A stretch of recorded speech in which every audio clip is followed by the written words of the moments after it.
Quand les nouvelles s'affolent, Métropole fait le point. Le point tous les matins, à 8h, simultanément sur Radio et Télémétropole. Le point est une courtoisie de MSC+, MSC Trading et Maché Titoni. Madame, Monsieur, bonjour. Bienvenue à la rubrique Le Point de Radio et Télémétropole.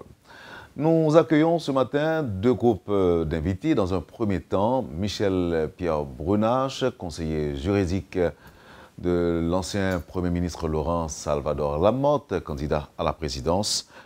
Et autour du colloque scientifique international, nous accueillerons Robertson Edouard et le docteur Fritz Calix, directeur de publication et du journal Haïti Monde. Ils sont en Haïti dans le cadre de ce colloque international, regard croisé sur la première occupation américaine d'Haïti. Notre premier invité est avec nous, Michel-Pierre Brunache, maître Michel-Pierre Brunache. Bonjour, merci d'accepter l'invitation de Radio et Télémétropole. Bonjour Wendell, bonjour à tous les auditeurs de Radio Télémétropole. Ce matin, c'est un plaisir pour moi de participer et dans l'émission Le Point. Et Michel-Pierre Brunache, l'ancien Premier ministre Laurent Salvador Lamotte décide de se porter candidat à la présidence. Est-ce qu'effectivement, vous lui avez donné le conseil? Est-ce que toutes les conditions sont réunies pour qu'il se porte candidat à la présidence? Bon, nous sommes avant tout des démocrates et des républicains. Démocrates, parce que nous croyons dans le suffrage universel. Nous savons qu'au niveau de la démocratie, c'est le peuple qui décide qui doit être président ou pas. Nous sommes des républicains, c'est-à-dire respectueux des lois de la République, respectueux des institutions de la République. En l'occurrence, l'ancien Premier ministre, Laurent Salvador Lamotte, remplit toutes les conditions pour se porter candidat à la présidence. Maintenant, il appartiendra à la population, au peuple, de décider qui sera le prochain président d'Haïti. Vous avez dit, et vous avez pesé aussi vos mots, toutes les conditions sont réunies. Est-ce qu'aussi toutes les exigences légales sont réunies? Bon, si nous tenons compte du décret électoral et si nous tenons compte de ce que le décret électoral vise, par exemple, nous pouvons citer la Convention américaine des droits de l'homme, ratifiée par Haïti le 14 septembre 1977, et en son article 23, qui parle des droits politiques, qui nous dit ceci: tous les citoyens doivent jouir des droits et facultés ci-après énumérés. 1.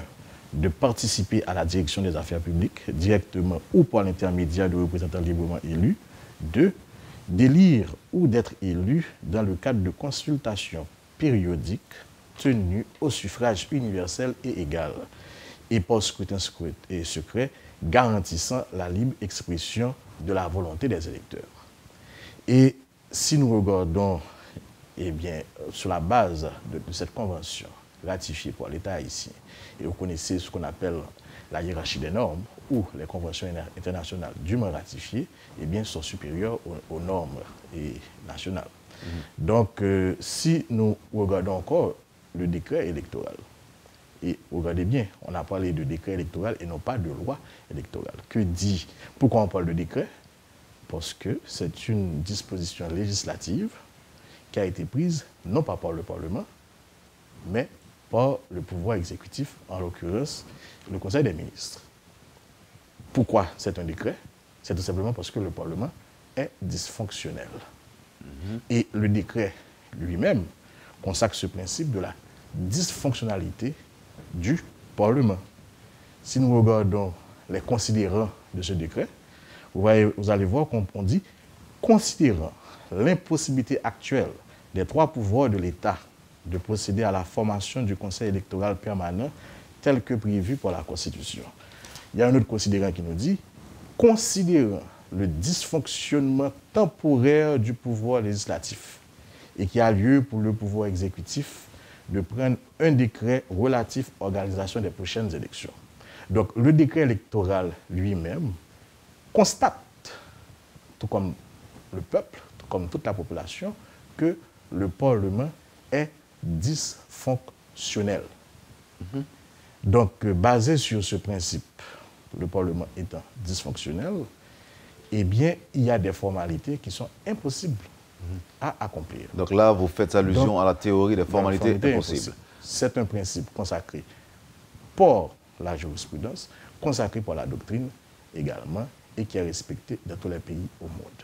Donc là, vous êtes en train de nous dire, même si les conditions sont réunies, mais le certificat de décharge n'est pas là.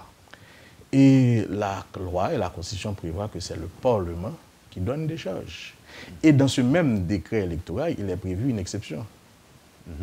L'exception, on retrouve cette exception à l'article 243-1, où il est dit le Premier ministre et les membres du gouvernement de consensus qui n'avaient pas démissionné dans les 30 jours suivant la publication du présent décret ne peuvent participer aux prochaines élections. Ce qui signifie implicitement que si le Premier ministre ou tout membre de ce gouvernement donne sa démission 30 jours après la publication du décret, eh bien, ils sont en mesure de participer aux élections. Or, comme je viens de le souligner tout à l'heure, ministres ou anciens premiers ministres ont besoin de décharges qui doivent être données par le Parlement. Vous n'êtes pas en train de nous... est dysfonctionnel. Vous n'êtes pas en train de nous dire que... on ne peut pas être puni pour avoir obéi à la loi. Vous n'êtes pas en train de nous dire, Maître Bounache, que le Premier ministre, l'ancien Premier ministre Laurent Salvador Lamotte n'a rien en main. Dans un État de droit, eh bien, les principes de droit doivent être respectés. Et Haïti a voté a signé des conventions internationales, des traités internationaux. Et bien, Haïti a des lois et des constitutions, ça va être respecté. Le principe qui est établi ici et qui a déjà été respecté dans tous les processus électoraux précédents. Je peux vous donner comme exemple 1990, où la Cour supérieure des comptes, dans l'impossibilité d'accomplir sa tâche de délivrer des charges aux fonctionnaires, aux anciens fonctionnaires, avait écrit au Conseil électoral provisoire pour leur demander de passer outre la question de décharge. Je peux citer des exemples où des décrets ont été pris par le pouvoir exécutif pour faciliter les anciens fonctionnaires de l'État en vue de leur permettre de participer aux élections. Là, on a je peux vous donner, c'est pas seulement en 2006, 1987, avec le CNG, il y avait déjà des décrets accordant des charges aux anciens fonctionnaires de l'État. Je peux vous donner comme exemple, en 1995, le 11 mai 1995, le président Jean-Bertrand Aristide avait donné des charges par décret aux anciens ministres. Et je peux vous citer l'exemple du président Boniface Alexandre en mars 2006 qui avait donné des charges aux anciens ordonnateurs et comptables de la République. Et pourquoi, donc, c'est une pratique... pourquoi le président Martelly ne le fait pas en faveur de Laurent Lamotte? C'est une pratique constante, consensuelle, qui a toujours été respectée dans le pays. Parce que qu'est-ce qui a été important? Non. Pourquoi, à votre avis, le président Martelly ne le fait pas? Eh bien, Wendell, vous connaissez encore cette théorie qui parle théorie des intérêts croisés? Non, je ne connais pas cette théorie. Vous voulez nous l'expliquer? Laissez-moi vous donner un exemple. Et intérêts croisés, c'est-à-dire que des personnes qui n'ont peut-être rien en commun, apparemment, et qui décident d'agir dans le même sens parce que, quelque part, leurs intérêts se recoupent. Et prenons, par exemple, ce qui s'est passé en décembre 2014. Quel rapport il y a entre communauté internationale, opposition politique, pouvoir exécutif, présumé gang criminel et une bonne partie également de la communauté des affaires? Apparemment, rien. Et pourtant, tous se sont mis d'accord pour aboutir à un seul résultat qui est le départ de l'ancien Premier ministre Laurent Lamotte. Pourquoi? Et bien justement, voici la théorie des intérêts croisés. Une partie de la communauté internationale, la MINUSTAH, a intérêt à prouver que la MINUSTAH n'est pas un échec. Pour prouver que la MINUSTAH n'est pas un échec, c'est arriver à une alternance politique. C'est-à-dire arriver à l'impossibilité à des élections où le pouvoir en place, en l'occurrence tête calée, ne peut pas se reproduire au pouvoir. C'est-à-dire où assurer l'échec du pouvoir tête calée aux élections présidentielles. Et ça va être présenté au niveau de la communauté internationale comme un succès de la MINUSTAH. Si Haïti est stabilisé, la MINUSTAH peut partir parce que nous avons réussi deux alternances. Alternance préval tête calée et alternance tête calée et autres. Voici l'intérêt pour la communauté internationale. Est-ce qu'on peut parler de complot, non? À votre avis? Mais c'est ce que je suis en train de vous expliquer. Quel intérêt pour la classe politique traditionnelle? Classe politique traditionnelle qui a perdu les élections en 2010 et qui se trouve dans une situation où cette même classe de perdre des élections à nouveau en 2014-2015.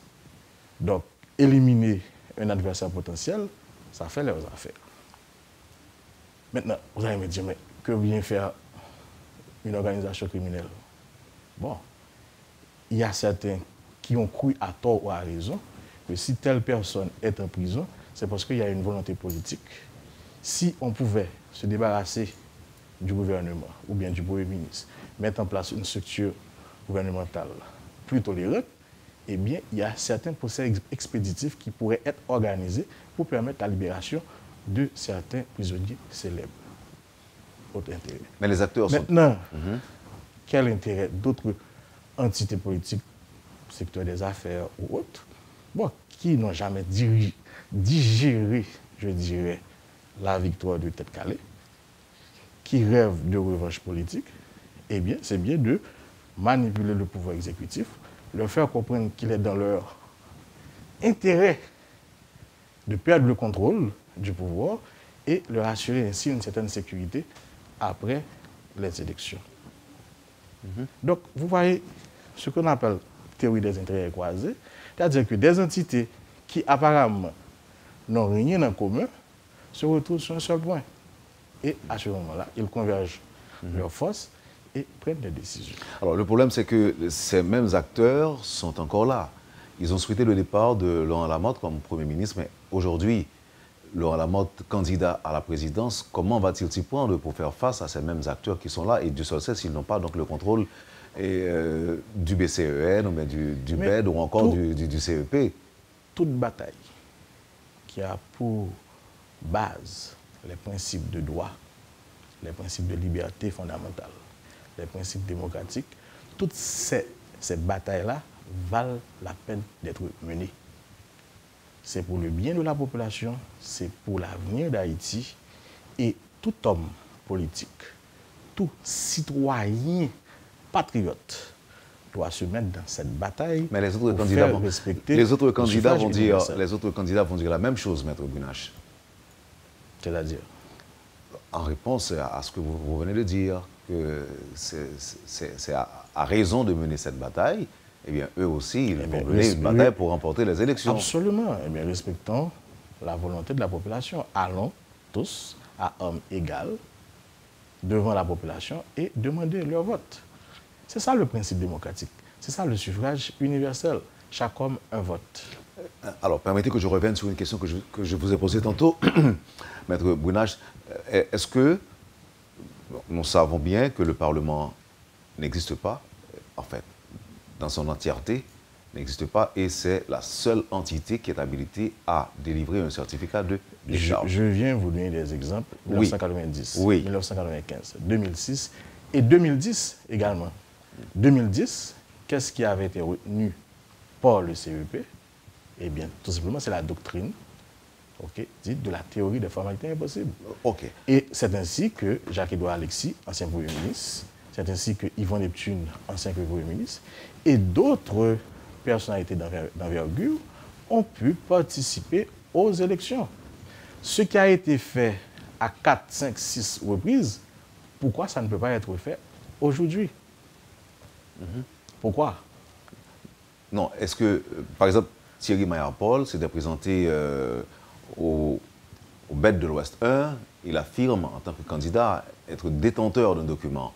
Est-ce que le Premier ministre Lamotte n'a rien en main? Vous savez que dans un état de droit, justement, la souveraineté appartient à la population. Et cette population-là, le peuple, délègue cette souveraineté à 3 pouvoirs. Le pouvoir exécutif, le pouvoir législatif et le pouvoir judiciaire. Et comme je viens de le démontrer ici, le pouvoir exécutif, en l'absence du Parlement, n'est-ce pas, c'est au niveau du Conseil des ministres. Et enfin, le Conseil des ministres, maintenant, a le pouvoir de légiférer. Ce n'est pas une invention haïtienne, partout à travers le monde. En l'absence du pouvoir exécutif, en l'absence du pouvoir législatif, c'est le pouvoir exécutif qui légifère. C'est un principe consacré. C'est pourquoi que nous avons le décret électoral. C'est pourquoi que nous avons un budget rectificatif, parce que ce principe-là est accepté à travers le monde. En l'absence du pouvoir législatif, c'est le pouvoir exécutif qui légifère. Mais maintenant, si le pouvoir exécutif, pour des raisons politiques, décide d'écarter volontairement et injustement tous ceux qui s'étaient sacrifiés pour, à un moment ou l'autre de leur vie, de rendre service à la population, et ce n'est pas seulement le cas de Thierry Mayapol, ce n'est pas seulement le cas de Laurent Lamotte. Moi, je pense à un de vos co-régionnaires dans le Sud-Est, l'ancien ministre Mathurin. Je pense à d'autres anciens ministres sous le gouvernement Lavalas. Je pense à tous ceux-là qui sont privés de leurs droits politiques et de leurs droits civils. C'est une grave violation des droits humains et cette violation-là est inacceptable pour toute société. Donc à ce moment-là, le citoyen n'a d'autre recours que le pouvoir judiciaire. Alors je pourrais garder cette information à moi, mais comme c'est public, je vais vous demander une réaction. Alors il y a Guillaume TV qui vient de partager avec ses contacts une information où il parle d'opération de falsification de rapports à la Cour des comptes. Est-ce que vous êtes au courant de cette information? Donc, ma première réaction serait de dire d'abord, est-ce que vous êtes au courant? Bon, et comme vous, je l'ai lu. Ma première réaction serait de dire que c'est impossible. Parce que le décret, justement, la Cour supérieure des comptes est régie par un décret pris en 2005, et bien établit les responsabilités de chaque entité à l'intérieur de la Cour supérieure des comptes. Au niveau de la Cour supérieure des comptes, l'entité qui est chargée des audits des gestionnaires et des fonds publics, c'est ce qu'on appelle la direction des apurements des comptes, où des auditeurs vont des administrations publiques, font des audits de manière indépendante, et ensuite, une fois terminé, rédigent le rapport, signent et envoient au président de la Cour des comptes, qui lui-même n'a rien d'autre à faire que de mettre une lettre de couverture et, dans le cas où il s'agit de ministres ou d'anciens ministres, d'envoyer au Parlement. Donc, en aucun cas, un président de la Cour des comptes ne saurait intervenir dans la rédaction d'un rapport relatif à un ministre ou à un ancien ministre. Le cas échéant? Le cas échéant, ce serait une grave, très grave violation des lois de la République. Et vous auriez insinué que ce serait une démarche intéressée? Bon, ce serait définitivement une démarche intéressée, mais je dois quand même vous dire que, et en tant que conseiller juridique du Premier ministre Lamotte, je ne suis pas inquiet. Parce que l'audit a été mené de manière transparente. Et qu'est-ce qu'un audit? C'est de constater est-ce que les dépenses effectuées durant la période de gestion de tel ministre ou tel ancien Premier ministre, est-ce que les normes et procédures ont été respectées?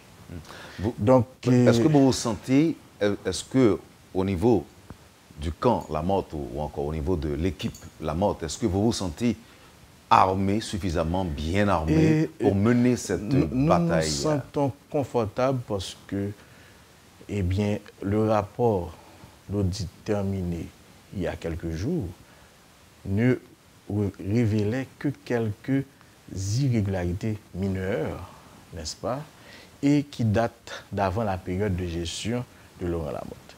Nous avons un cas, par exemple, où une société fonctionnant dans le pays depuis 2003, qui a eu des contrats avec toutes les entités de l'État de 2003 à 2015, et qui récemment encore vient de renouveler son contrat approuvé par l'actuelle composition de la Cour supérieure des comptes, parce que cette société, pendant la période du a perdu un papier important de son autorisation de fonctionnement, on a mis, le pôle de la société IBDR, on a mis ça comme irrégularité pour le Premier ministre Laurent Lamotte.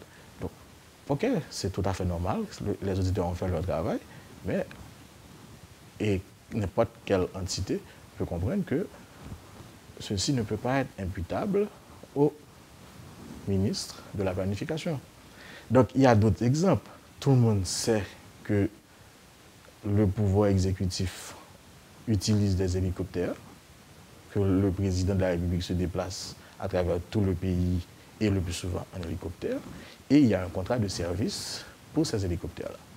Donc maintenant, contrat qui a été signé d'ailleurs en 2011 par un ancien ministre de la Planification, en l'occurrence RVD, et qui a été renouvelé et par la suite, le public peut constater que les hélicoptères sont là et les hélicoptères rendent leur service. Maintenant, dire que ce contrat-là a été signé parce qu'il n'y avait pas d'appel d'offres, alors qu'en 2011, il y avait un appel d'offres, dire prendre ça comme irrégularité mineure, mais c'est tout à fait normal. L'essentiel, c'est que le portefeuille géré au niveau de la planification était de 17 milliards de gouttes. Et le principe, c'est que s'il y a moins de 5% d'irrégularité, eh bien, le rapport est favorable. Donc, à mon avis, vous savez que d'après la Constitution, la Cour supérieure des comptes exerce un contrôle a posteriori sur les dépenses publiques. Et il est fait, c'est le devoir de la Cour des comptes, n'est-ce pas, de vérifier chaque année, n'est-ce pas, la régularité des dépenses.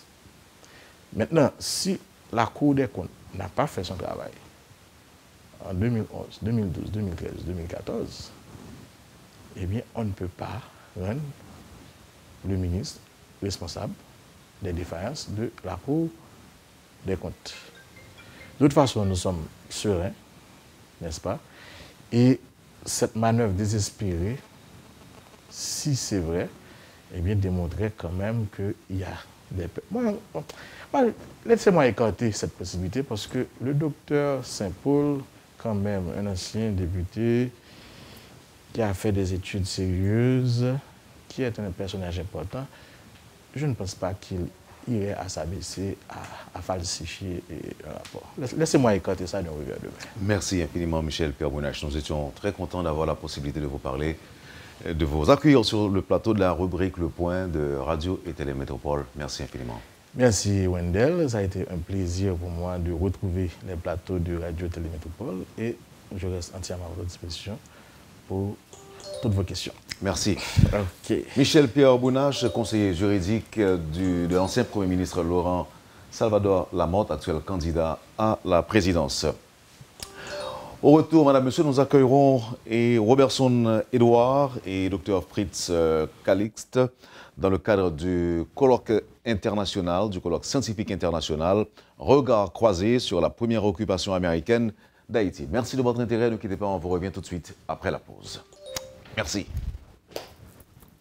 Le Point est une courtoisie de MSC+, MSC Trading et Machete Tony. Madame, Monsieur, de votre patience et de votre intérêt, je rappelle que vous suivez la rubrique Le Point de Radio et Télémétropole. Deux nouveaux invités sur le plateau de la rubrique. Le Point, Dr Fritz Calixte et Robertson Edouard. Avec nos invités, on va revenir sur ce colloque international, ce colloque scientifique international et regard croisé sur la première occupation américaine d'Haïti. Et ils sont haïtiens, mais évoluent à l'étranger. Et ils seraient en quelque sorte l'instigateur de cette initiative. Docteur Fritz Calixte, bonjour. Bonjour. Et Robertson Edouard, bonjour, merci d'accepter, messieurs, d'être avec nous ce matin. Bonjour, c'est un plaisir pour nous d'être à Métropole. Voilà, alors, pourquoi ce colloque? C'est la première question, pourquoi? Eh bien, tout simplement parce que cette année, c'est le centenaire de l'occupation de 1915. Donc, il a fallu marquer un temps de réflexion pour évaluer ce qui s'est passé, de comprendre ce qui s'est passé en amont et en aval, et voir comment ces événements du passé sont encore d'actualité aujourd'hui. Puisque vous vivez à l'étranger, il faut comprendre que ce colloque a réuni un certain nombre d'historiens, de chercheurs, tout à fait. De par le monde, des professeurs aussi. Ben, le titre du colloque est assez évocateur à ce sujet. Regard croisé, c'est croiser les regards disciplinaires, c'est croiser les regards géographiques, puisque nous avons des gens qui viennent de 3 continents. Nous avons voulu fonder l'activité du colloque sur une symbolique. reprendre la traversée de l'Atlantique, permettre à des gens venus d'Afrique, d'Europe et des Amériques de se rencontrer en Haïti, cette fois, non pas pour un projet colonial, mais pour réfléchir sur l'occupation américaine d'Haïti. Pourquoi l'occupation américaine, justement? Pourquoi c'est l'occupation américaine qui a attiré votre attention? Pourquoi tant d'intérêt d'en parler? Pourquoi autant d'intérêt pour en parler? Eh bien, parce que tout simplement, je l'ai dit tantôt, on est dans l'année du centenaire, mais quand on regarde la place de l'occupation haïtienne, l'occupation américaine dans l'historiographie haïtienne, la place de l'occupation dans l'enseignement, on se rend compte que cet événement, il y a comme un désir d'oublier cet événement alors qu'il s'est produit. Et c'est à se demander, est-ce que ce désir d'oubli ne nous amène pas à nous perdre, quitte à revivre des expériences similaires. Ce désir d'oubli entraîne pour nous un devoir de mémoire. Un devoir de mémoire, d'une part, pour comprendre les enjeux, les défis et l'héritage de l'occupation américaine de 1915-1934 et voir les empreintes de cette occupation encore dans la vie quotidienne. Un exemple pour atterrir ce que nous sommes en train de dire. Actuellement, ce qui occupe les esprits, c'est l'organisation des élections. Des élections qui devraient être l'expression de la souveraineté d'un peuple. Mais la situation un peu ambiguë dans laquelle Haïti se trouve nous oblige, nous les académiques, nous les scientifiques, à nous demander est-ce qu'il n'y a pas, dans ce cas précis d'exercice de la souveraineté du peuple haïtien dans l'organisation des élections, une souveraineté particulière? Est-ce que les élections qui s'organisent seront l'expression de la souveraineté réelle du peuple haïtien? Donc vous voyez, et en regardant l'occupation de 1915, on voit bien que pendant l'occupation, on a organisé des élections en Haïti. Donc il ne s'agit pas seulement d'organiser des élections pour que l'enjeu de la souveraineté soit posé, que ça soit reconnu, c'est que même à l'intérieur d'un projet colonial, on peut organiser des élections.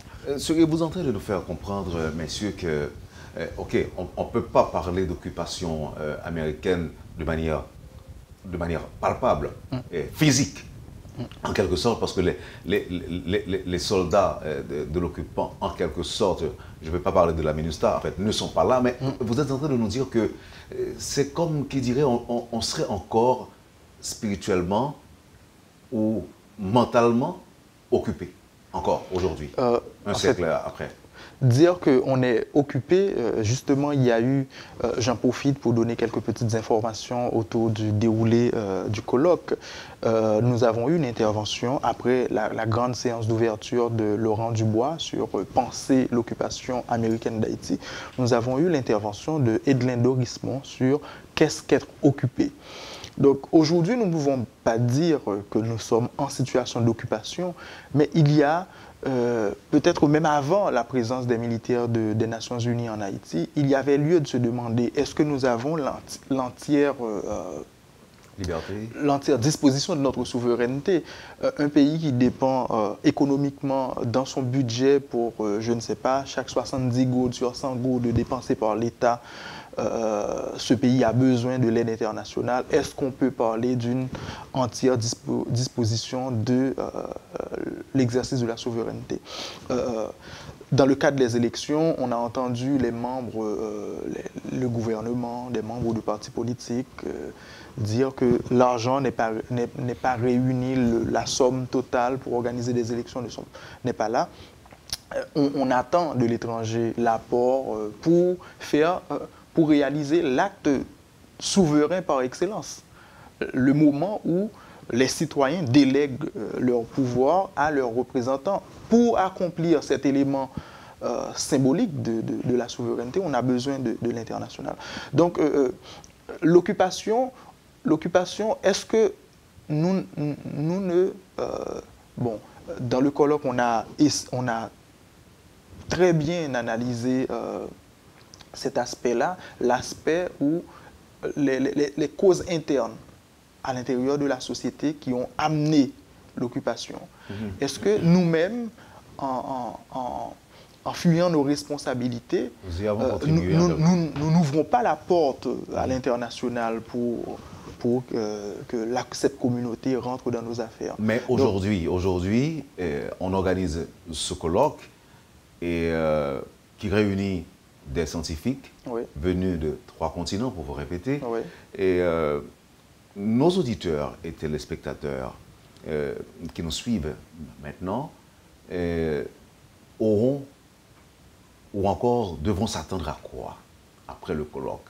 Parce qu'en général, il y en a toujours. Sur n'importe quelle problématique, les gens se réunissent, discutent pendant des heures et après, c'est fini. Et comment, à travers cette initiative, vous pensez pouvoir contribuer à changer les donnes? Ce colloque est pour nous à la fois un exercice académique, puisque en tant que spécialistes des sciences sociales, nous réfléchissons sur les faits sociaux, nous réfléchissons sur les événements. Donc il y aura un produit académique à l'issue du colloque, c'est un ouvrage collectif. Et là, nous sommes en discussion avec une revue pour voir si nous ne pourrons pas avoir un deuxième produit qui serait un numéro spécial d'une revue scientifique sur l'occupation américaine 1915-1934. Ensuite, c'est aussi pour nous un exercice pédagogique.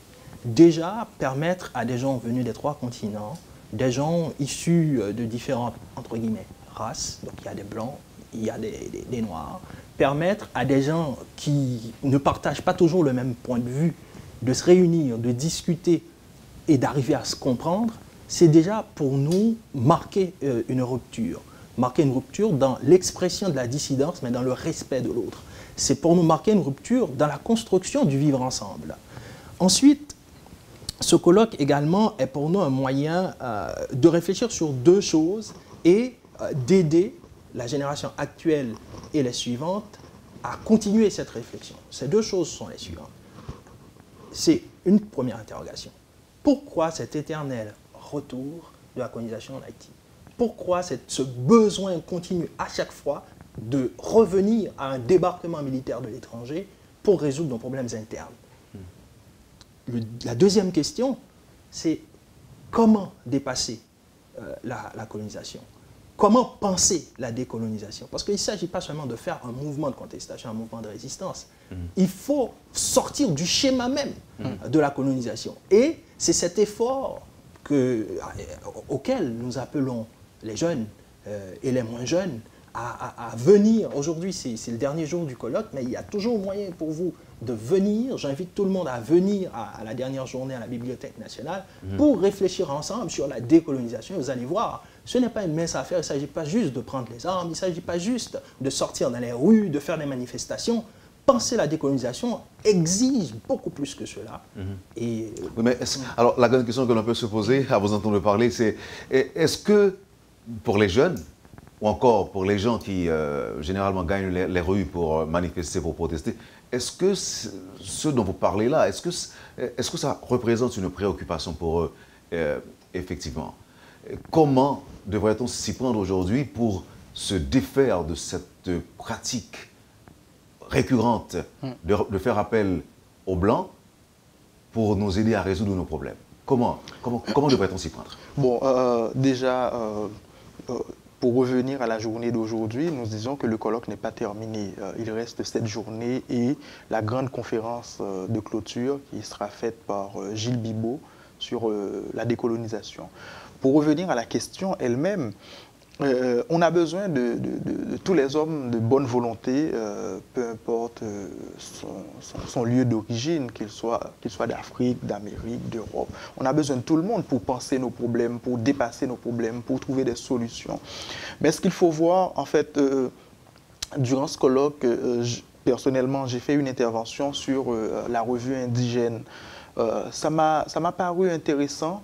Parce que après la période des cacos, après la période d'une contestation armée, eh bien, des jeunes se sont réunis pour dire que bon, il faut donner du contenu à la résistance, il faut penser la résistance, il faut thématiser cette résistance. Nous sommes à un moment où c'est peut-être là l'un des objectifs du colloque, c'est de proposer une réflexion même sur le présent. Et pour comprendre ce présent, nous avons été dans le passé pour voir qu'est-ce qui s'est passé, comment les hommes de ce temps-là, les Price Mars, les Jacques Roumain, les Sylvain, Normil Sylvain, comment ils se sont appropriés ce problème et quelles solutions ils ont apportées et comment ces solutions-là, aujourd'hui, peuvent être actualisées. Donc, c'est la grande question. Mais aujourd'hui, au moment où nous parlons, la MINUSTAH est encore là en Haïti. Oui. Et la MINUSTAH n'était pas venue toute seule. Elle a été invitée, n'est-ce pas? Oui, tout à fait. Et maintenant, on souhaite son départ. Oui. On le réclame. Mais maintenant, comment ou que devons-nous faire, nous autres Haïtiens, pour que nous n'ayons pas effectivement à appeler à l'avenir une autre force d'occupation pour nous aider à résoudre nos problèmes que nous avons nous-mêmes encore créés. Voilà. En fait, il faut penser, non pas, bien sûr, la conjoncture est importante, mais il faut aller aux éléments structurels.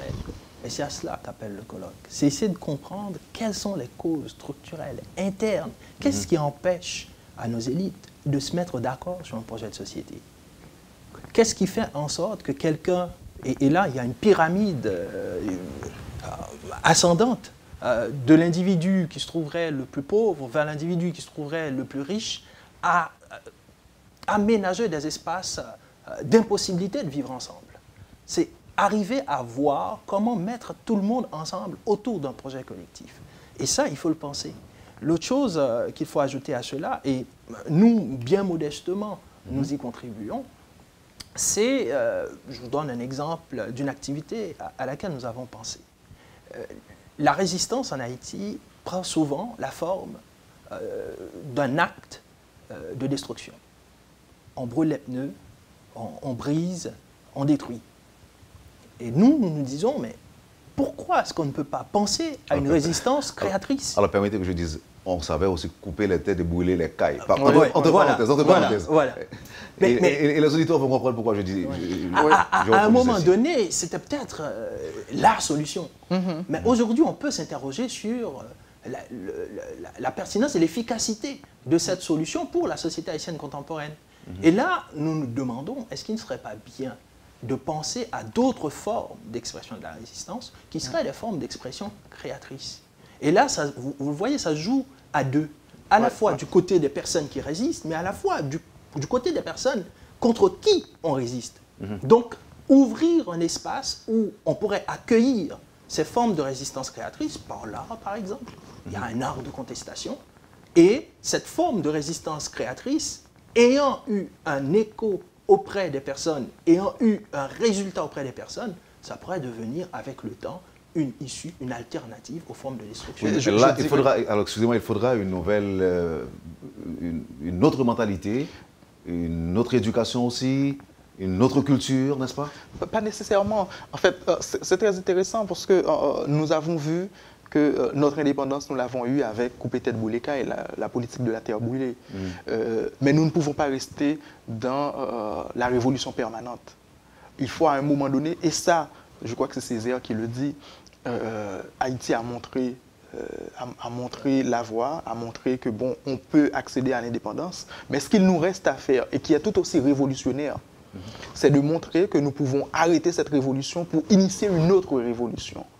Alors, arrêter, est-ce qu'on peut dire tourner le dos à cette révolution, regarder les choses autrement? Savoir que les choses évoluent par étapes. Il y a une étape que c'était nécessaire de faire de la politique de la terre brûlée, mais maintenant, je voyais sur YouTube un bonhomme qui gare sa voiture, on ne sait pas comment il a fait pour l'avoir, et en ressortant, il a trouvé la voiture en feu. On peut se demander, mais il n'avait rien à voir avec les événements, mais ce sont ses économies. Donc, c'est peut-être un voisin, c'est peut-être quelqu'un de son entourage. Et c'est pourquoi je vous parlais d'autres formes de mentalité. Il faut faire... courant, quand on annonce, par exemple, des manifestations à Port-au-Prince aujourd'hui, eh bien, il faut à tout prix éviter... Tout à fait. Eh bien, la révolution qu'il faut accomplir aujourd'hui, il faut trouver le moyen de faire vivre ensemble. Ce pays nous appartient, il appartient autant qu'à moi qu'à celui qui est descendant de Pétion. Nous devons vivre ensemble et nous devons construire ce lieu ensemble. Parce qu'une fois dans l'avion, on nous voit comme des Haïtiens. On ne me dit pas je suis de telle région, je suis de telle descendance. On nous voit tous comme des Haïtiens. Donc ici, c'est à nous. Il y aura des intérêts de classe, il y aura des divergences de point de vue, mais ça ne peut pas se résoudre par la destruction. Et puis, il faut ajouter ceci. Quand on détruit même pour la vie, l'environnement dans lequel vit celui qui détruit. Quand vous brûlez, quand vous brisez tout, vous brisez ce qui devrait vous servir. Et donc, au final, c'est comme un pacte suicidaire. Ça c'est l'éducation. Et en détruisant, nous ouvrons la porte à l'étranger, à l'international, pour venir dans nos affaires. S'il n'y avait pas eu les événements de... Là, celui qui détruit doit le savoir. S'il n'y avait pas eu les événements de 2004, il n'y aurait pas eu la MINUSTAH, on ne serait pas dans cette situation d'aujourd'hui. Mais avant d'arriver à la MINUSTAH, il fallait trouver un moment ou un lieu, un espace où les idées du pouvoir, les idées du gouvernement, les idées de l'opposition, les idées de la société civile pouvaient s'affronter sans destruction. Accords, désaccords, points de divergence, mais on se met d'accord que bon, il y a un intérêt collectif et on priorise cet intérêt collectif. Tant qu'on ne trouve pas les voies et moyens pour poser ce problème, pour accepter que l'autre doit et peut avoir des idées opposées, eh bien, on sera toujours dans le chirépite. Et comme dans la décennie 1910-1915 ou 1900, certains font remonter la déchéance beaucoup plus loin. Le chirépite qui a produit 1915, tant qu'on n'arrive pas à dépasser ce chirépite pour faire vraiment de notre devise une devise, l'union fait la force, eh bien, on sera toujours dans une situation de faiblesse. Alors, puisqu'on parle de culture, on parle d'éducation, on parle de mentalité, on parle de révolution, on va avoir des élections, en tout cas, c'est ce qu'on laisse croire, c'est ce qu'on annonce également, on ne sait pas. Ouais. Et on met le paquet, en tout cas. Est-ce qu'il ne revient pas à nos dirigeants de donner le signal? Si oui, quel genre de dirigeants vous espérez avoir en Haïti après ces élections? Nous faisons d'abord acte de citoyenneté. Bien sûr, les dirigeants ont un devoir d'action, un devoir de construction de l'espace public, un devoir de construction du vivre ensemble. Mais les citoyens aussi. Et c'est en tant que citoyens conscients et engagés dans la voie de la construction de ce vivre ensemble que nous avons conçu et mis en œuvre ce projet de colloque. Et c'est pour ça aussi que j'ai insisté sur la dimension pédagogique de ce qu'on fait. C'est un travail lent, patient, modeste, mais lent, patient, mais sûr. Si nous arrivons progressivement à organiser des activités comme ça, à rencontrer et à discuter, puisque le colloque fera escale dans plusieurs villes de province, nous ne nous arrêtons pas à Port-au-Prince. Chaque geste que nous posons repose sur une symbolique. Nous voulons envoyer des messages très clairs que ce vivre ensemble doit ramener toute la famille haïtienne. Que la personne soit de Trocoucou ou de Port-au-Prince, que la personne soit d'un quartier des bidonvilles ou d'un quartier huppé d'Haïti, il faut qu'on arrive à s'asseoir ensemble pour construire ce pays, parce qu'il est le nôtre. Et dernière chose que je dirais à ce sujet, ce pays nous habite même quand on n'y est pas. Ouais. C'est-à-dire même quand on laisse Haïti, c'est-à-dire un pays qu'on a habité, ce pays continue de nous habiter. Donc un Haïtien qui va à l'étranger... Le pays vous suit. Exactement. Et donc si nous voulons penser, créer l'espace nécessaire pour revenir, ah ben, il n'y a pas d'autre issue. Et nous devons comprendre, vous qui êtes ici avec nous, on ne vous a pas invité à venir organiser le colloque. On s'est invité. Vous vous êtes invité vous-même. Oui. Et puis, pour quel genre de dirigeant? J'aime bien ce côté de la question.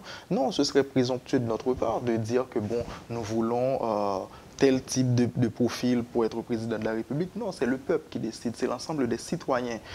Maintenant, c'est aux dirigeants de se montrer à la hauteur de la confiance des citoyens. C'est à eux de proposer des projets et de faire avancer ce pays. Et non pas de penser à eux, penser à leurs intérêts, mais penser à leur place dans l'histoire. Quelle place ils vont laisser dans l'histoire? Ils ont eu quelque chose d'extraordinaire, la confiance des citoyens. Mais maintenant, il faut se montrer à la hauteur. Je prends un exemple tout simple. Je n'aurais pas aimé prendre cet exemple, mais c'est l'exemple qui me vient. L'exemple de François Mitterrand, qui arrive au pouvoir, qui dit « Moi, je supprime la peine de mort ». 75% des Français sont opposés. Mais ils ont voté pour François Mitterrand. Ils suppriment la peine de mort. Ils ne suppriment pas la peine de mort pour faire plaisir à ces 75% de Français qui étaient contre. Ils suppriment la peine de mort parce que c'était dans son projet et parce qu'ils pensent qu'avec la suppression de la peine de mort dans sa société, il faisait avancer la société. On a besoin... Oui, il était populiste? Non, voilà, c'est là que j'allais venir. On a besoin de gouvernants, de responsables capables de proposer des idées de progrès et capables d'assumer... Quoique impopulaire. Oui. Capables de s'attacher à ces idées-là. Si vous voyez l'opposition actuellement en Haïti, on est à l'étranger certes, mais le premier geste matinal, c'est d'écouter les informations, c'est d'aller vers les informations du pays. Quand on voit les arguments avancés dans la presse par l'opposition, on se dit, mais cette opposition, est-ce qu'elle connaît est-ce qu'elle connaît son rôle, ce qu'on attend d'elle? Il y a des propositions du gouvernement qui auraient pu donner lieu à des débats. Mais on n'a pas eu droit à ce débat. Donc la population n'est pas éclairée sur ces questions-là. L'opinion publique n'est pas faite. Il y a eu débat dans les manifestations. Mais ça ne peut pas être le seul lieu de débat. J'aimerais ajouter ceci.